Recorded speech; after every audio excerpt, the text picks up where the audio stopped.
नमस्कार। आज हम क्लास 12 के कुछ इम्पोर्टेंट क्वेश्चंस के बारे में चर्चा करेंगे जो आने वाले एग्ज़ाम में जिनकी आने की संभावना है। इसमें सबसे पहला क्वेश्चन आता है आपका एक्सरसाइज फर्स्ट का क्वेश्चन नंबर 15। देखिए ध्यान से, एक सेट आपको दिया हुआ है a इक्वल टू -1 से 1, मतलब उसमें दो अवयव हैं, एक -1 है और एक +1 है। एक फंक्शन डिफाइन है a से a में, सेट a से सेट a में, तथा f(x) = x² है एंड g इक्वल टू एक और फंक्शन है जो a से a में डिफाइन है, तथा gx बराबर sin πx/2। Then prove that, तो हमको प्रूव करना है g inverse exist. g inverse क्या है? विद्यमान है। But f inverse does not exist, f inverse विद्यमान नहीं है। एंड फाइंड g इनवर्स, अब g इनवर्स विद्यमान है तो उसको फाइंड भी करना है कि g इनवर्स की वैल्यू क्या होगी। तो देखिए पहले बच्चों, आप सभी जानते हैं, जैसा कि मैंने पढ़ाया है, कि किसी भी फंक्शन के विद्यमान होने के लिए सबसे पहले उसका एकैकी आच्छादक होना अनिवार्य है। तो फंक्शन यदि एकैकी आच्छादक है तो वह फंक्शन का f इनवर्स विद्यमान होगा, अन्यथा नहीं। अब देखिए अपन चेक करते हैं कि क्या फंक्शन जो f(x) = x² है, f(x) = x² है, जो कि सेट a से a में डिफाइन है, इसका पहले तो एकैकी चेक कर लेते हैं अपन। तो एकैकी चेक करने के लिए आपको मालूम है कि अपन a में से कोई वैल्यू रखेंगे। एकैकी की डेफिनेशन के अनुसार प्रत्येक फंक्शन वैल्यू रखते देखिए, f-1 में निकालता हूँ। यदि मैं इस फंक्शन में x की जगह क्या रखता हूँ, -1 रखता हूँ, तो मेरे पास -1 का स्क्वायर = +1 आएगा। और यदि मैं इस फंक्शन में x की जगह दूसरी वैल्यू 1 रख के देखता हूँ तो मेरे पास 1 का स्क्वायर = 1 है। देखिए -1 रखने पर भी फंक्शन की वैल्यू 1 प्राप्त हो रही है और +1 रखने पर भी फंक्शन की वैल्यू 1 ही प्राप्त हो रही है। इसका मतलब क्या हुआ कि ये जो फंक्शन है वो एकैकी नहीं है, क्योंकि एकैकी की डेफिनेशन क्या कहती है कि x1, x2 belongs to a के लिए, x1, x2 belongs to a के लिए यदि कोई फंक्शन x1, x2 वैल्यू है वो a में है तो a के लिए f(x1) a के लिए x1 = x2 है, x1 not equal to x2 है। This implies that f(x1) not equal to f(x2) होना चाहिए।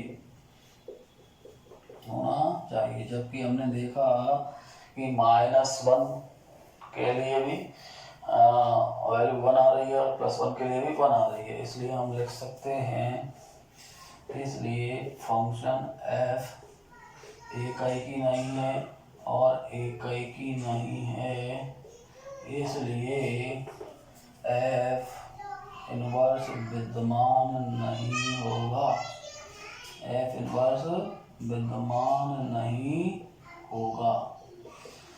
तो ये तो फंक्शन f(x) की बात हो गई कि फंक्शन f(x) एकैकी नहीं था, इसलिए f इनवर्स विद्यमान नहीं था। अब बात करते हैं gx की।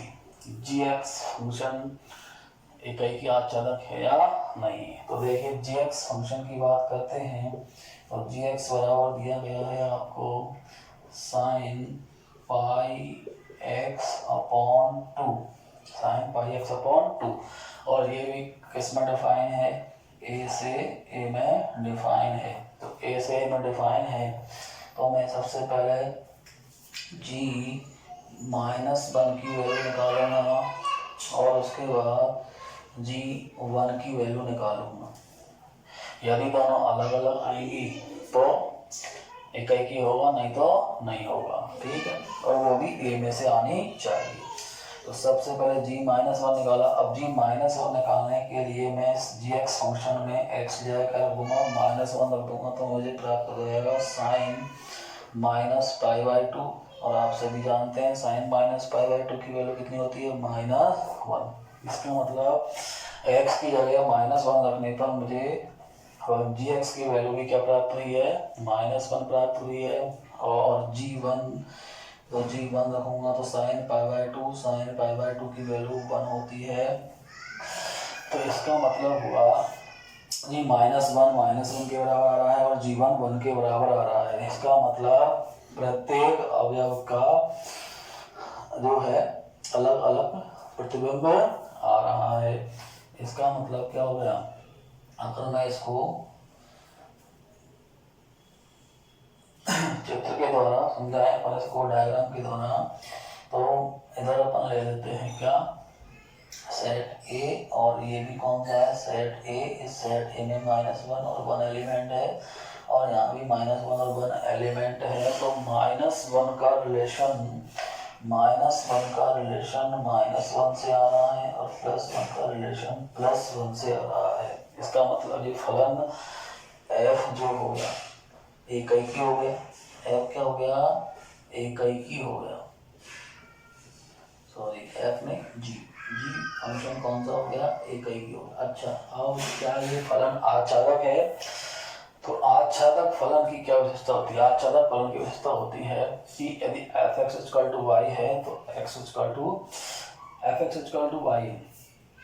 तो y जो है वो इस अवयव में, मतलब कुल मिला के बात है, इस वाले सेट में कोई भी अवयव छूटना नहीं चाहिए। इस वाले सेट के प्रत्येक अवयव का संबंध इस सेट से होना चाहिए। तो देखिए कोई अवयव छूट नहीं रहा है, तो इसलिए अपन ले सकते हैं g एक ही है एवं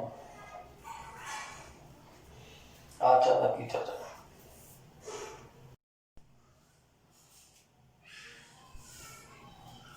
हाँ जी, अब हम इस gx जब एक ही हो गया और आच्छादक भी हो गया है ये,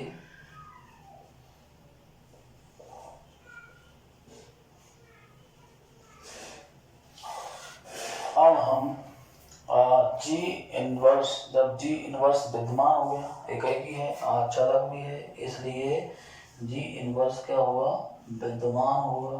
अब जब g इनवर्स विद्यमान होगा तो g इनवर्स कैसे निकालेंगे, तो g इनवर्स निकालने के लिए देखिए इधर निकाल देता हूँ मैं g इनवर्स। तो g इनवर्स निकालने के लिए आपको सबसे पहले इस gx को y के बराबर मान लेते हैं, माना gx बराबर y। अब इस gx की वैल्यू पुट कर देते हैं तो sin πx/2 = तो अब देखिए इस साइन को उधर ले जाएंगे तो πx/2 = sin इनवर्स y हो जाएगा, sin इनवर्स y हो जाएगा। अब मुझे x की वैल्यू निकालनी है काय के रूप में, y के रूप में, x की वैल्यू y के रूप में निकालनी है। जब x की जो वैल्यू आएगी वही इसका क्या हो जाएगा, g इनवर्स y आ जाएगा, और g इनवर्स y आ जाएगा तो g इनवर्स x भी प्राप्त हो जाएगा। तो देखिए x की वैल्यू निकालनी है तो πx बराबर क्या आ गया, 2 उधर जाएगा तो 2 sin इनवर्स y हो जाएगा, और x की वैल्यू कितनी आ जाएगी, 2/π sin inverse y, 2/π sin inverse y। ये जो वैल्यू प्राप्त हुई है वही अपन का क्या आ गया, g इनवर्स y आ गया है। तो g इनवर्स x बराबर मैं लिख सकता हूँ, g इनवर्स x बराबर मेरे पास आ गया 2/π sin इनवर्स y की जगह मैं x, ये मुझे g इनवर्स y है, y का फंक्शन है तो g इनवर्स y, x कर दिया तो g इनवर्स x हो गया। इस प्रकार हमें इस क्वेश्चन को सॉल्व हो गया। एक बार और समझ लीजिए सभी बच्चे, हमें क्वेश्चन में दिया गया है कि एक सेट है जो -1 और 1 इसमें अवयव है एफ ए से ए में है, F X equal to X square है, जी ए से ए में है, G X equal to sine pi X upon 2 है। तो हमको प्रूफ करना है कि जी इनवर्स विद्यमान है but F inverse not exist, F inverse विद्यमान नहीं है and find ji inverse find करना है। तो सबसे पहले किसी भी फलन का इनवर्स तभी विद्यमान होता है जब वह एकाकी और आच्छादक होता है, मनमान एंड ऑनटू होता है। तो एफ एक्स को चेक करते हैं पहले कि इसका एकाकी आच्छादक है या नहीं है। तो एफ एक्स बराबर एक्स स्क्वायर दिया हुआ है, तो मैंने एक्स की जो दोनों वैल्यू दी हुई है सेट ए से ए में डिफाइन है, एफ सेट ए से ए में डिफाइन है, तो मैंने पहले -1 वैल्यू रख के देख ली तो 1 आया और +1 रखा तो भी 1 आया। इसका मतलब ये हो गया कि x1 x2 बिलोंग्स टू ए के लिए x1 not equal to x2, x1 और x2 क्या है, बराबर नहीं है, लेकिन fx1 और fx2 क्या आ रहे हैं, बराबर आ रहे हैं। fx1 और fx2 बराबर आ रहे हैं, नहीं आ रहे हैं। इसका मतलब fx2 बराबर आ रहे हैं और बराबर नहीं आने चाहिए, बराबर नहीं आने चाहिए। यदि x1 और x2 अलग अलग हैं तो fx1 और fx2 भी क्या आने चाहिए, अलग अलग होने चाहिए। इसलिए f क्या हो गया, एकाकी नहीं है, और f एकाकी नहीं है तो f इनवर्स विद्यमान नहीं होगा। और नेक्स्ट अपन ने gx को चेक करते हैं। gx बराबर sin पाई एक्स अपॉन 2 है। इसी प्रकार gx में वैल्यू रख के देखिए अपन ने सेट a से तो -1 रखा तो sin -पाई/2 इसकी वैल्यू -1 होती है, g1 रखा तो sin पाई/2 इसकी वैल्यू भी 1 होती है। तो देखिए यहाँ पर -1 रखा तो -1 आ रहा है, 1 रखा तो 1 आ रहा है। इसका मतलब x1 not equal to x2 है तो gx1 not equal to gx2 आ रहा है। साइन को लिख सकते हैं अपन, यदि चूंकि x1 x2 बिलोंग्स टू ए के लिए x1 x2 बिलोंग्स टू ए के लिए x1 not equal to x2, this implies that g function की बात हो रही है, gx1 not equal to gx2 प्राप्त हो रहा है, gx2 प्राप्त हो रहा है। इसलिए g क्या हो गया, एकाकी हो गया। और आच्छादक के लिए मैंने ये आपको डायग्राम बना के बता दिया, वक्र बना के आलेख बना के बता दिया कि इस सेट में कोई भी अवयव छूट नहीं रहा है, ऐसा कोई अवयव छूट नहीं रहा है जिसका पूर्व प्रतिबिंब, ये क्या होता है, इस सेट के अवयवों को बोलते हैं अपन क्या, इसको बोलते हैं प्रतिबिंब, इसको बोलते हैं प्रतिबिंब, और इस सेट के अवयवों को बोलते हैं पूर्व प्रतिबिंब। क्या, पूर्व प्रतिबिंब। मतलब यदि आपसे जो पूछे कि साहब -1 का प्रतिबिंब क्या है, -1 का प्रतिबिंब क्या है 1, और इस वाले -1 का पूर्व प्रतिबिंब पूछे तो -1, और इस वाले 1 का पूर्व प्रतिबिंब पूछे तो 1 हो गया। ठीक है, तो कोई छूट नहीं रहा, और जब छूट नहीं रहा है तो वो क्या हो गया, आच्छादक हो गया। इसलिए जब एकाकी जी एकाकी आच्छादक हो गया तो f इनवर्स g इनवर्स क्या हो गया, विद्यमान हो गया। जब g इनवर्स विद्यमान है तो हमने g इनवर्स निकालने के लिए सबसे पहले क्या करते हैं, जो एक फंक्शन का इनवर्स निकालना है उसको y के बराबर पुट कर देंगे, और उस फंक्शन की वैल्यू रखकर उस फंक्शन के द्वारा x की वैल्यू y के रूप में है। भाई ये क्या दिया हुआ है अपन को, y की वैल्यू, y तो एक तरीके से y की वैल्यू x के रूप में दी हुई है तो x की वैल्यू y के रूप में ले आएंगे तो वही क्या हो जाएगा, आपका g इनवर्स हो जाएगा। ठीक है प्यारे बच्चों, तो ये आपका पहला क्वेश्चन है जिसके आने की संभावना है, और अगर ये